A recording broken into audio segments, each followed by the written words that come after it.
PG set are జీప్యాట్ ద్వారా ఎవరైతే pharmacy courses చేద్దాం అనుకుంటున్నారో మనకు ఫేజ్ 2కి సంబంధించిన నోటిఫికేషన్ మనకు వెబ్సైట్లో అప్డేట్ చేస్తారండి.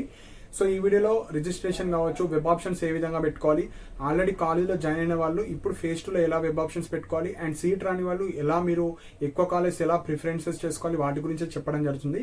సో ఫస్ట్ పాయింట్ వచ్చేసి online registration. So 1 November to 4 November ఇది ఆల్రెడీ ఫేజ్ 1లో చేసిన వాళ్ళకి కాదండి. ఓన్లీ అసలు ఇప్పటి వరకు ఫేజ్ 1లో రిజిస్ట్రేషన్ చేసుకోలేరు, పీజీ సెట్ ఆర్ జీప్యాట్ ఉంది నా దగ్గర, ఇప్పుడు నేను కొత్తగా పార్టిసిపేట్ చేద్దాం అనుకున్న వాళ్ళకి మాత్రమే ఉంటుంది. సో 1 to 4 మీకు నచ్చిన రోజు మీరైతే చేసుకోవచ్చు.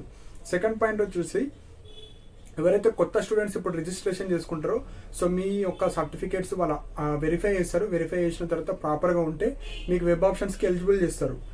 సపోజ్ మీరు ఏమైనా సర్టిఫికేట్ ప్రాపర్గా అప్లోడ్ చేయకపోయినా ఏమైనా ఇష్యూస్ ఉన్నా ఈమెయిల్ సర్వీస్ ద్వారా మళ్ళీ మీరు రీఅప్లోడ్ అయితే చేసుకోవచ్చు. సో మనకి ఎలిజిబుల్ లిస్ట్ అని ఇచ్చారు కానీ ఎలిజిబుల్ లిస్ట్ అట్లా ఏముండదు. So next web options. So ఇప్పుడు వెబ్ ఆప్షన్స్ ఎవరెవరు పెట్టుకోవచ్చు అంటే ఆల్రెడీ ఫేజ్ 1లో సీట్ వచ్చి జాయిన్ అయిన వాళ్ళు, ఏదో ఒక కాలేజ్లో జాయిన్ అయ్యి ఇప్పుడు బెటర్ కాలేజ్ కోసం పెట్టుకునే వాళ్ళు, సీట్ వచ్చి మీరు కాలేజ్కి వెళ్ళని వాళ్ళు అంటే ఆన్లైన్ సెల్ఫ్ రిపోర్టింగ్ కాలేజ్కి వెళ్ళని వాళ్ళు, అండ్ సీట్ రాని వాళ్ళు అంటే ఫేజ్ 1లో సీట్ రాని వాళ్ళు, అండ్ ఎవరైతే ఇప్పుడు ఫ్రెష్గా రిజిస్ట్రేషన్ చేసుకొని ఈ కౌన్సిలింగ్లో పార్టిసిపేట్ చేద్దాం అనుకున్న వాళ్ళు, ఈ 4 టైప్ ఆఫ్ స్టూడెంట్స్ మీరు వెబ్ ఆప్షన్స్ పెట్టుకోవచ్చు. సో వెబ్ ఆప్షన్స్ వచ్చేసి 6th to 8th, 6th, 7th, 8th మీకు నచ్చిన రోజు మీరు మీకు నచ్చిన కాలేజ్ అన్ని పెట్టుకోవచ్చు. ఇక్కడ మీరు వెబ్ ఆప్షన్స్ ఒకసారి సబ్మిట్ చేస్తే ఎడిట్ ఆప్షన్ వచ్చేసి 8th నవంబర్ అంటే 6th రోజు ప్రాపర్గా పెట్టుకొని 7th రోజు మీరు సబ్మిట్ చేయండి. సపోజ్ 7th తర్వాత సబ్మిట్ చేసినా కానీ మీకు ఏమైనా ఎడిట్ చేసుకోవాలంటే 8th రోజు మీరు ఎడిట్ చేసుకోవచ్చు. మళ్ళీ ఎడిట్ ఆప్షన్ రోజు మళ్ళీ సబ్మిట్ చేసిన తర్వాత ఎడిట్ అయితే చేసుకోరాదు. నెక్స్ట్ 5th పాయింట్ వచ్చేసి ఫేజ్ 2 రిజల్ట్స్. సో మీ యొక్క ర్యాంక్ కేటగిరీ ఆధారంగా మీరు ఎన్ని వెబ్ ఆప్షన్స్ పెట్టారో దానికి సంబంధించిన రిజల్ట్స్ 12th నవంబర్ రోజు మనకు వెబ్సైట్లోనే అప్డేట్ చేస్తారు, మీరైతే చూసుకోవచ్చు. సో రిజల్ట్స్ వచ్చిన తర్వాత మీరు కాలేజ్ రిపోర్టింగ్ ఉంటుంది. దానికన్నా ముందు ఆన్లైన్లో ఫీ పేమెంట్ చేసి కాలేజ్కి వెళ్ళి రిపోర్ట్ చేయాలి. As per schedule 13th to 15th మనకు కాలేజ్ రిపోర్టింగ్ ఉంది. ఇది మనకు వెబ్సైట్లో ఉంది schedules.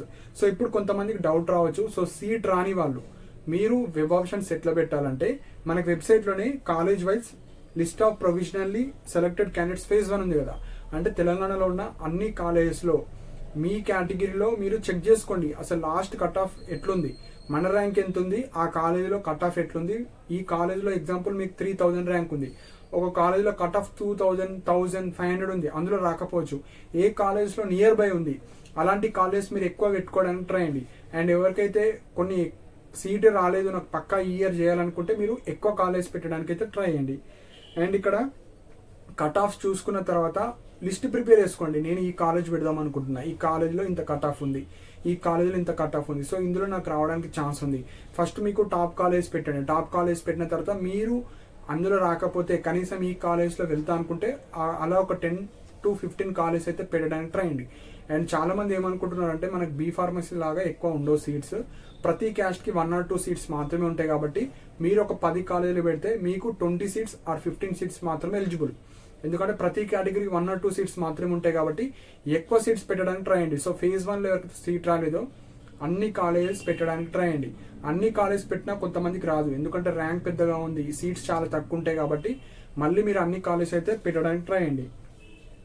So phase 1 to phase 2 change అయ్యే వాళ్ళు అంటే ఇప్పుడు ఫేజ్ 1లో ఆల్రెడీ అడ్మిషన్ తీసుకున్న వాళ్ళు ఫేజ్ 1 కన్నా బెటర్ కాలేజ్ మాత్రం పెట్టాలి. మళ్ళీ ఫేజ్ 2లో ఏవో కాలేజ్ పెట్టి అందులో సీట్ వస్తే మళ్ళీ నాకు ఫేజ్ 1 కాలేజ్ కావాలి, నాకు ఇప్పుడు ఇది నచ్చుతలేదని చాలా మంది అంటారండి. అట్లుండదు. ఫేజ్ 1లో వచ్చిన కాలేజ్ కన్నా బెటర్ కాలేజ్ మాత్రమే వెబ్ ఆప్షన్స్లో పెట్టాలి. అందులో సీట్ వేకెన్సీ మీ ర్యాంక్ కేటగిరీ ఆధారంగా ఉంటే మీకు సీట్ ఇస్తారు. లేదు నేను పెట్టిన దాంట్లో ఎక్కడ కూడా రాలే, మరి పాత కాలేజ్ ఉంటుంది అంటే ఉంటుంది, ఉంటే పాత కాలేజ్ ఉంటుంది, లేదంటే కొత్త కాలేజ్ వస్తుంది, ఏదో ఒకటే వస్తుంది. నాకు 2 కావాలి, రెండిట్లో ఏదో ఒకటి నేను చూస్ చేసుకుంటా అంటే అట్లుంటుంది. ఉండదు, ఉంటే ఫేజ్ 1 కాలేజ్ ఉంటుంది, లేకుంటే ఫేజ్ 2లో చేంజ్ అయితే ఫేజ్ 2 కాలేజ్కి వెళ్ళాలి. సో ఇవి main points. Suppose phase 1 to phase 2 change అయితే మీరు ఫేజ్ 1లో ఉన్న కాలేజ్కి వెళ్ళి సర్టిఫికేట్స్ తీసుకొని మళ్ళీ ఫేజ్ 2కి రావాలి. ఆ అమౌంట్ ఏదైతే మీరు పింక్ కలర్ అమౌంట్ పే చేస్తారో అది ఆటోమేటిక్గా ట్రాన్స్ఫర్ అయిపోతుంది, జస్ట్ మీ సర్టిఫికేట్స్ వెళ్ళి తెచ్చుకోవాలి. సపోజ్ ఫేజ్ 1లో ఒక కాలేజ్ వచ్చి జాయిన్ అయ్యారు, ఫేజ్ 2లో కాలేజ్ రాలేదు, ఈ పాత కాలేజీ ఉంటుంది, మీకు పాత కాలేజ్ ఉంటుంది, అందులోనే కంటిన్యూ అయిపోవాలి. సో ఫీజు అనేది ఆన్లైన్లో ట్రాన్స్ఫర్ అయిపోతుంది. సో ఎవరైతే ఇప్పుడు ఫేజ్ 1 కావచ్చు ఫేజ్ 2లో కాలేజీలో జాయిన్ అయ్యి ఇప్పుడు నాకు నచ్చుతలేదు కోర్సు, నేను వేరే కోర్సెస్కి వెళ్ళిపోదాం అనుకుంటే మీరు కాలేజీలో వెళ్ళి అడ్మిషన్ క్యాన్సిల్ చేసుకోవాలి. అడ్మిషన్ క్యాన్సిల్ చేసుకుంటే ఇప్పుడు ఫేజ్ 1 లోపు బిలో చేసుకుంటే 100% మీరు ఎంత అమౌంట్ పే చేస్తారో అది వచ్చేస్తుంది. సపోజ్ ఫేజ్ 2 తర్వాత నాకు ఇప్పుడు కాలేజీ నచ్చలేదంటే 50% అమౌంట్ మాత్రమే మీకు రీఫండ్ అయితే ఇస్తారు. సో ఇవి ఇంపార్టెంట్ పాయింట్స్ అండి. సీట్ వచ్చిన వాళ్ళు ప్రాపర్గా మీకు నచ్చిన కాలేజ్ మాత్రం పెట్టండి. సీట్ రాని వాళ్ళు ఫస్ట్ మీకు నచ్చిన కాలేజ్ పెట్టండి, సెకండ్ ప్రియారిటీగా అన్ని కాలేజ్ పెట్టండి. సో సీట్స్ చాలా తక్కువ ఉంటాయి, హెవీ కాంపిటీషన్ ఉంటుంది కాబట్టి సో ఎక్కువ కాలేజ్ అయితే పెట్టడానికి ట్రై అండి. సో ఇవి ఇంపార్టెంట్ పాయింట్స్ అండి. సో మీకు ఏమైనా పాయింట్స్ మిస్ అయినా ఏమైనా డౌట్స్ ఉంటే మీరు కింద కమెంట్ సెక్షన్ మెన్షన్ చేయండి. అండ్ ఇలాంటి అప్డేట్స్ కోసం మన ఛానల్ సబ్స్క్రైబ్ చేసుకోండి. And thank you for watching my video.